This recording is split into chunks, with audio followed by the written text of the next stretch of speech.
नमस्कार दोस्तों, स्वागत है आपका village of book summary channel पर।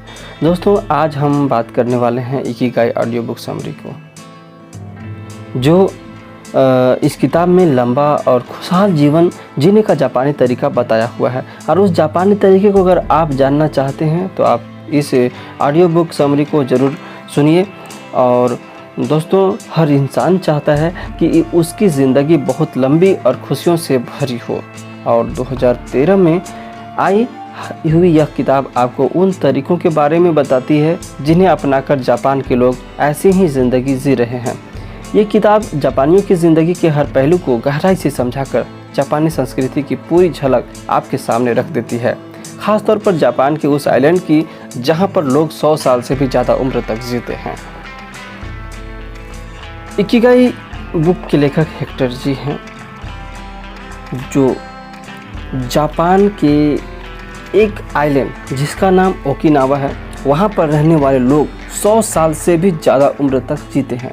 वहाँ 80 से 90 साल के एज के लोग भी हर रोज़ खुशी खुशी उठ के अपना काम करते हैं और मरते दम तक रिटायर होने का नाम नहीं लेते हैं। यानी कि पूरी दुनिया में लंबी, अच्छी और खुशहाल लाइफ जापान के ओकिनावा आइलैंड पर रहने वाले लोग जीते हैं, क्योंकि वे लोग एक फार्मूला को अपनाकर अपना लाइफ को जीते हैं, जिसका नाम इकिगाई है, यानी कि जीने की वजह। अब आप दोस्तों सोचते होंगे कि इकिगाई आखिर है क्या। दोस्तों, जापान के लोग यह मानते हैं कि आप किसी न किसी खास मकसद के लिए ही इस दुनिया में आए हैं, और वो खास मकसद ही आपका इकिगाई होता है। अगर आपके इकिगाई यानी कि आपके मकसद के अलावा कोई भी काम करते हो, तब आपको वो मज़ा नहीं आएगा और आप हमेशा स्ट्रेस में ही रहेंगे और आपका दिमाग हर वक्त उस मकसद के तलाश में रहेगा। लेकिन अच्छी बात यह है कि दुनिया में कहीं पर भी रहने वाला व्यक्ति इस जापानीज़ फार्मूले का इस्तेमाल करके अपने इकिगाई यानी कि अपने जीवन के मकसद को फाइंड कर सकता है। दोस्तों, जब भी आप अपने कॉलेज की पढ़ाई को ख़त्म करके बाहर काम करने के लिए जाते हो, तो आपको बहुत बड़ा डिसीजन लेना होता है कि आप अपनी लाइफ में क्या करोगे। यह डिसीजन लेना बहुत ही महत्वपूर्ण होता है, क्योंकि आपकी लाइफ की सबसे ज़्यादा टाइम आप अपना काम करने में ही स्पेंड करते हो। इसलिए कोई आपको कहेगा कि तुम्हें जो काम करने से खुशी मिलती है उसी काम को करो।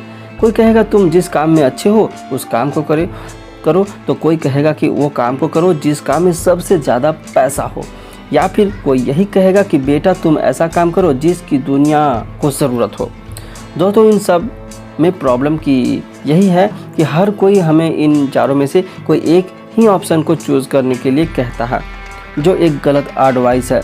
और इकिगाई इन चारों पार्ट्स के कॉम्बिनेशन है। इन चारों पार्ट्स में से एक भी मिस हो जाए तो आपकी लाइफ में क्या प्रॉब्लम्स आ सकती हैं, वो हम एक डायग्राम की मदद से समझेंगे, जो मैं सिर्फ आपकी ऑडियो के माध्यम से ही बता सकता हूँ। प्लीज़ इसे आप समझने की कोशिश करेंगे। दोस्तों, जैसा कि मैं इमेज को देख पा रहा हूँ, उस इमेज में लिखा हुआ है, एक सर्कल बना हुआ है। सर्कल में लिखा हुआ है व्हाट यू लव की चीज़ें आती है, यानी कि इसमें वो सारी चीज़ें आती है जो आपको करना पसंद है। दूसरे लेफ्ट वाले सर्कल में what you are good at आती है, यानी कि इसमें वो सारी चीज़ें आती हैं जो काम आप अच्छी तरह से कर सकते हैं।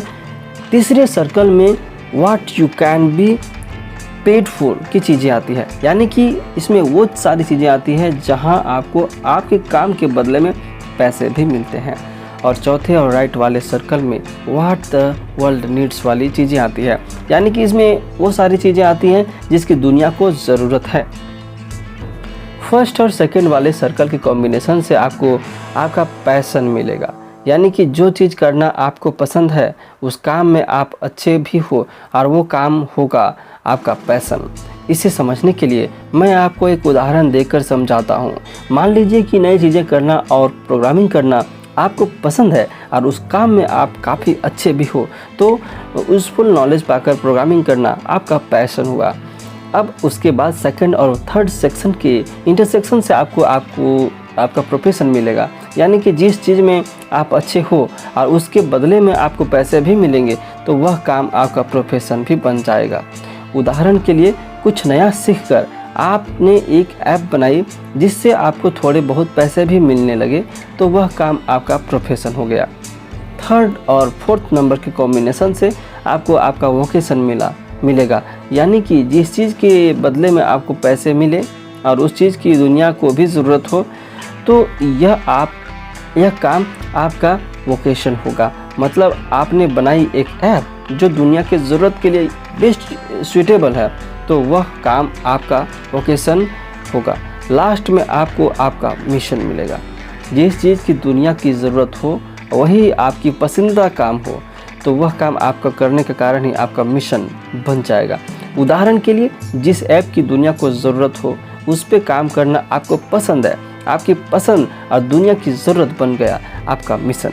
लेकिन दोस्तों, प्रॉब्लम तब आती है जब लोग आपको आपका पैशन फाइंड करने के लिए कहते हैं, और सिर्फ पैशन फाइंड करना ही काफ़ी नहीं होता, क्योंकि यह इकिगाई सिर्फ एक पार्ट है।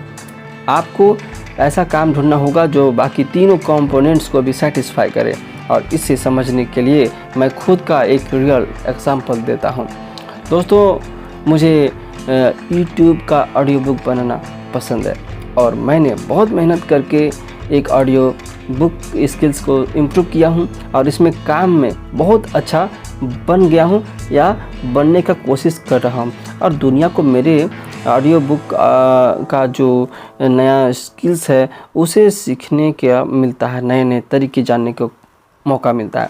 यानी कि दोस्तों, दुनिया को मेरे इस काम की ज़रूरत है, और यह दुनिया मुझे मेरे काम के बदले कुछ बेनिफिट्स देती है। इसका मतलब यह हुआ कि मेरा जो काम है इन चारों कंपोनेंट्स को सेटिस्फाई करता है, और ये ऑडियो बुक है वो काम मेरा इकिगाई है। दोस्तों, इस तरह के आपको भी एक एम होना चाहिए, ऐसी चीज़ को फाइंड करना जो कि पैशन, प्रोफेशन, वोकेशन और मिशन, इन चारों कंपोनेंट्स को सेटिस्फाई करे, और इन चारों कंपोनेंट्स के बीच में ही आपको आपका इकिगाई मिलेगा। यानी कि दोस्तों, आपको ऐसा काम मिलेगा जिससे आपका पसंद भी करो, जिसमें आप अच्छे भी हो, और जिस काम से आपको पैसे भी मिले और उस काम की दुनिया को भी ज़रूरत भी हो। और जब ये चारों चीज़ें सेटिस्फाई होगी, तभी आप एक लंबी, खुशहाल और बिना स्ट्रेस वाली सफल ज़िंदगी जी पाएंगे। मैं आपको एक उदाहरण देकर समझाता हूँ कि सचिन जी को क्रिकेट खेलना बहुत अच्छा लगता है, या कहें कि सानिया मिर्ज़ा को बैडमिंटन खेलना बहुत अच्छा लगता है, टेनिस खेलना अच्छा लगता है, तो उसमें वो प्रैक्टिस करके अच्छे भी बने। क्रिकेट खेलने से उनको पैसे भी मिलते हैं, और दुनिया को उनकी बैटिंग बहुत पसंद है। यानी सचिन तेंदुलकर की बात करें, अगर आप सानिया मिर्ज़ा की मैं बात करूं, तो उनको टेनिस खेलने के पैसे भी मिलते हैं और उनको यह खेलना पसंद भी है।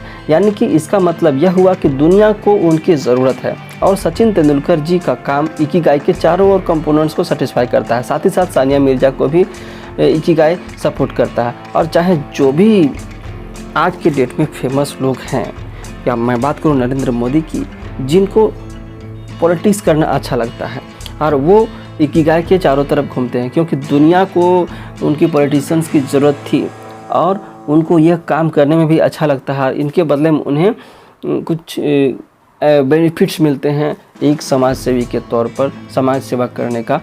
तो वो इकिगाई के चारों कंपोनेंट से मिलकर ही बना हुआ है, ये चारों कॉम्बिनेशन के साथ बना हुआ है।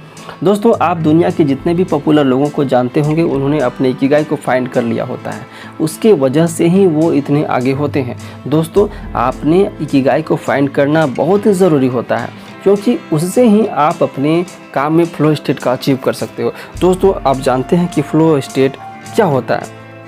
दोस्तों, फ्लो स्टेट का मतलब अपने काम में इतना डूब जाना कि दूसरी और कोई भी चीज़ आपके लिए मैटर ना करे, और वो फ्लो स्टेट ही आर्टिस्ट, जीनियस और एक्सपर्ट्स पर्सनालिटीज़ का पावर होता है। अपने इकिगाई पर काम करने की वजह से एप्पल अपनी कंपनी फाउंडर स्टीव जॉब्स को जापान के आर्टिस्ट और इंजीनियर्स बहुत पसंद थे। जब स्टीव जॉब्स ने 1980 में जापान में सोनी कंपनी को विजिट किया और उनसे कोई नई चीज़ें सीखी और उसको अपनी कंपनी में इम्प्लीमेंट किया। दोस्तों, वर्ल्ड के पॉपुलर एनिमेशन स्टूडियो में एक जापान के स्टूडियो गिम्बी स्टूडियो के फाउंडर और एनिमेटर हायाओ मियाज़ाकी जी अपने वर्क में इतने इन्वॉल्व हो जाते हैं कि संडे और हॉलीडेज़ के दिनों में भी वे अपने स्टूडियोज़ में काम कर रहे होते हैं। और वो आज 80 साल की उम्र के होने के बावजूद भी वो कभी अपने काम से थकते नहीं हैं, क्योंकि उन्हें उनके इकिगाई को ढूंढ लिया है और वो उस पे ही काम करते हैं। दोस्तों, अब जानते हैं कि अपने इकिगाई को कैसे ढूंढें। दोस्तों, आपको अचानक से आपका इकिगाई नहीं मिलेगा। आपके अंदर की आवाज़ और क्यूरियोसिटी ही आपको अपना इकिगाई फाइंड करने में मदद करेगी। इसके लिए आपको अलग अलग चीज़ें ट्राई करनी पड़ेंगी और अपने आप को सवाल पूछकर अपने आप को जानना होगा। और जब भी आपको अपना इकिगाई मिलेगा तब आपको ऑटोमेटिकली पता चल जाएगा कि हाँ, इसी चीज़ में ही मुझे तलाश थी। दोस्तों, जापान की ओकिनावा आइलैंड पर रहने वाले लोग जीवन में कुछ खास आदतें शामिल हैं जो उन्हें दुनिया की बाकी लोगों से अलग बनाते हैं। तो चलिए जानते हैं उनके लंबे और खुशहाल जीवन जीने का राज। दोस्तों, इस बात को मेडिकल साइंस भी मानता है कि मानसिक और शारीरिक सेहत का अच्छा जीवन जीने के लिए बहुत ही ज़रूरी है। प्रैक्टिकल लाइफ में हम अपने शरीर को स्वस्थ रखने के लिए बारे में सोचते हैं, लेकिन दिमाग के सेहत के लिए शायद ही कोई एफर्ट करते हैं। जिस तरह से फिजिकल एक्टिविटी में कमी होने के कारण ही हमारी तबीयत बिगड़ती है, ठीक उसी तरह से मेंटल एक्टिविटी में कमी होने के कारण ही हम तरह तरह की मानसिक परेशानियों का सामना करना पड़ता है। दोस्तों, इसीलिए लंबे और खुशहाल जीवन जीना पहला रहस्य है। तनाव से दूर रहना। बहुत सी रिसर्च और स्टडीज़ का साबित करती है कि तनाव प्रीमैच्योर एजिंग को जन्म देती है, क्योंकि स्ट्रेस आपकी शरीर और दिमाग दोनों को सेल्स को डैमेज करता है। इसलिए जितना हो सके तनाव से दूर रहिए। तनाव से दूर रहने से बहुत से आसान तरीके हैं जो आपको न्यूरो साइंटिस्ट श्लोमो ब्रेनिनचिच जी का कहना है कि बढ़ती उम्र के साथ लोगों के ब्रेन की भी फ्लेक्सिबिलिटी कम होने की एक बड़ी वजह यह है वे कुछ नया करने की कोशिश ही नहीं करते। उनको अपने पुराने रूटीन या लाइफ स्टाइल की इतनी आदत पड़ जाती है कि इसे बदलने को लेकर वो बिल्कुल ही राज़ी नहीं होते। दोस्तों, जैसे शरीर के लिए कई तरह के वर्कआउट होते हैं, ठीक उसी तरह दिमाग के लिए भी वर्कआउट होते हैं। जब आपके मन में यह सवाल ज़रूर उठा होगा कि दिमाग का वर्कआउट कैसे किया जाए। दोस्तों, असल में यह बहुत ही आसान है। अगर आप चेस या क्यूब सॉल्विंग जैसे माइंड गेम खेलेंगे तो यह गेम्स आपके दिमाग के वर्कआउट के लिए बहुत ही मददगार साबित होंगे। और अगर आप सुबह को सिर्फ 10 मिनट के लिए मेडिटेशन ध्यान करेंगे तो उसके साथ ही सिर्फ 30 मिनट हर रोज़ कसरत करेंगे तो इसके बेहतर उपाय और कुछ नहीं हो सकता। दोस्तों, अगर आप मेडिटेशन क्या है और इसे कैसे करें, मेडिटेशन के अनगिनत फ़ायदों के बारे में जानना चाहते हैं तो आप गूगल में सर्च करके आप इसकी जानकारी ले सकते हैं और इसे फॉलो करके आप बेहतरीन इंसान, यंगेस्ट मैन बन सकते हैं और लंबी उम्र के साथ आप भी इकिगाई के कॉन्सेप्ट के साथ जी सकते हैं और स्वस्थ जीवन पा सकते हैं। दोस्तों, अगर आपके मन को सुकून देने वाले किसी भी काम में व्यस्त रहते हैं तो खुद के लिए इससे अच्छा और कोई गिफ्ट नहीं है, क्योंकि उस काम में आप सब कुछ भुलाकर पूरी तरह से डूब जाते हैं और इसी को ही फ्लो स्टेट कहते हैं, जिसको हमने ऊपर बात की थी। अगर आप भी कोई भी काम कर रहे हैं, उस पर काम के बारे में आपको लगता है कि यह काम आपकी अपनी सारी ज़िंदगी भर कर सकता हूं, तो इस तरह का काम आपको एक लंबा और खुशहाल जीवन जीने की काफ़ी मदद करता है। लंबा और खुशहाल जीवन जीने के लिए ओकिनावा के लोगों ने इस किताब में बहुत सी टिप्स और ट्रिक्स दी हुई थी, जिसे आपके साथ यह किताब जब भी मौका आता है पढ़ने के लिए तो आप इससे पूरी जानकारी ले सकते हैं। दोस्तों, पहली सलाह यह है कि आप बेफिक्र होकर जीना शुरू कीजिए और हर किसी का अभिवादन करने की आदत डालिए। भले ही आप उन लोगों को न जानते हों, फिर भी उनसे मुस्कुराकर और दिल खोलकर मिलिए। उन लोगों का मानना है कि इस तरह से आप बहुत से दोस्त बनाते हैं और आप बच्चों के साथ बच्चे बन जाते हैं। जब आप बुजुर्ग होने लगते हैं तब भी आपका इनसे मेल जोल बना रहता है और जब आप कभी भी अकेलापन महसूस नहीं करते हैं और इस तरह से आपका दिल हमेशा युवा बना रहता है। वे लोग यह भी समझते हैं कि जिन चीज़ों को आप बदल नहीं सकते हैं उस चीज़ की चिंता करके क्या फ़ायदा है, बल्कि इससे आपका तनाव बढ़ता ही रहेगा। मान लीजिए कि आप अपने करियर से खुश नहीं हैं और इसकी चिंता में घुले रहना आप अपनी परफॉर्मिंग को ख़राब ही करेंगे। इससे बेहतर यह है कि आप कोई नई स्किल सीखकर अपने करियर को एक नई दिशा दें। ओकिनावा के लोग ने लंबा और खुशहाल जीवन जीने के लिए दूसरी सलाह यह भी दी है कि सुबह जल्दी उठिए, और सुबह जल्दी उठना हमारे बॉडी के लिए बहुत ही फ़ायदेमंद साबित होता है। कुछ समय तक आपको इसके लिए एफर्ट देने पड़ेंगे, उसके बाद आपको इसकी आदत पड़ जाएगी। सुबह जल्दी उठने के फ़ायदे इतने हैं कि इसे गिनना मुश्किल है। दोस्तों, अगर आप 1 घंटा जल्दी उठ जाएं तो सोचिए कि इस 1 घंटे में आप कितना काम निपटा सकते हैं। दोस्तों, जापान के लोगों की औसत आयु दुनिया में सबसे ज़्यादा होती है, और ओकिनावा के लोग बाकी जापानियों से लंबा जीवन जीते हैं, क्योंकि ओकिनावा के लोगों के खान पान बाकी लोगों से बहुत ही अलग है। और राइकर्स यूनिवर्सिटी के एक हार्ट स्पेशलिस्ट माकजो सुजुकी जी ने 70s के दशक में ओकिनावा के लोगों के भोजन पर बहुत से स्टडीज़ की है। इसमें सबसे पहली बात यह है कि इनके भोजन में वैरायटी होती है, और यहाँ कम से कम 206 तरह के भोजन होते हैं।